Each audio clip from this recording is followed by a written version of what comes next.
Sabi na, Tol, magtagalog ka minsan kasi alam naman kasi mga Bisaya marunong dyan kasi sila magtagalog ka minsan. Hello mga idol. Nandito na ako sa laot mga idol. Hinulog na yung pamasel ko, pasol ko. Hinulog na yung pasol ko. Akin na hilain. Hilain ba? Tagalog, hilain mo. Akin na hilain idol. Pero hindi nating lakasin, baka yung isda bumitaw. Salamat sa mga solid followers ko. Salamat my idol.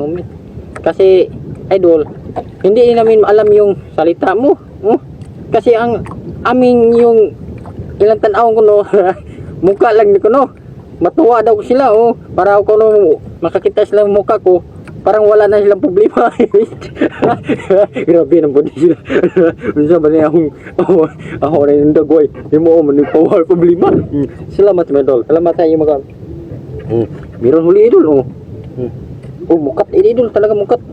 Ito mukat sa inyo bunbuan at sa iba naman marang hindi na siya ko alam. Mukat sa amin at bunbuan ang alam nila. Pero sa hindi ko alam sa iba. Meron idol